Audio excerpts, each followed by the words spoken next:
बातमी कोकणातल्या राजकारणाची सिंधुदुर्ग नंतर आता रत्नागिरीत सुद्धा बॅनर वॉर सुरू झाल्याचं दिसतंय। उदय सामंत यांच्या पाली गावात भाजपचे बॅनर लागले।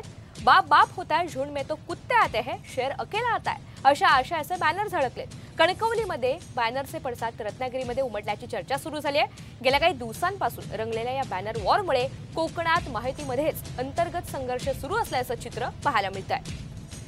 आपण पाहतोय दोन ठिकाणचे हे बॅनर सिंधुदुर्ग नंतर आता रत्नागिरीत सुद्धा बॅनरवर सुरू झाल्याचं चित्र पाहायला मिळतंय। उदय सामंत यांच्या पाली गावात भाजपचे बॅनर झळकलेले आहेत।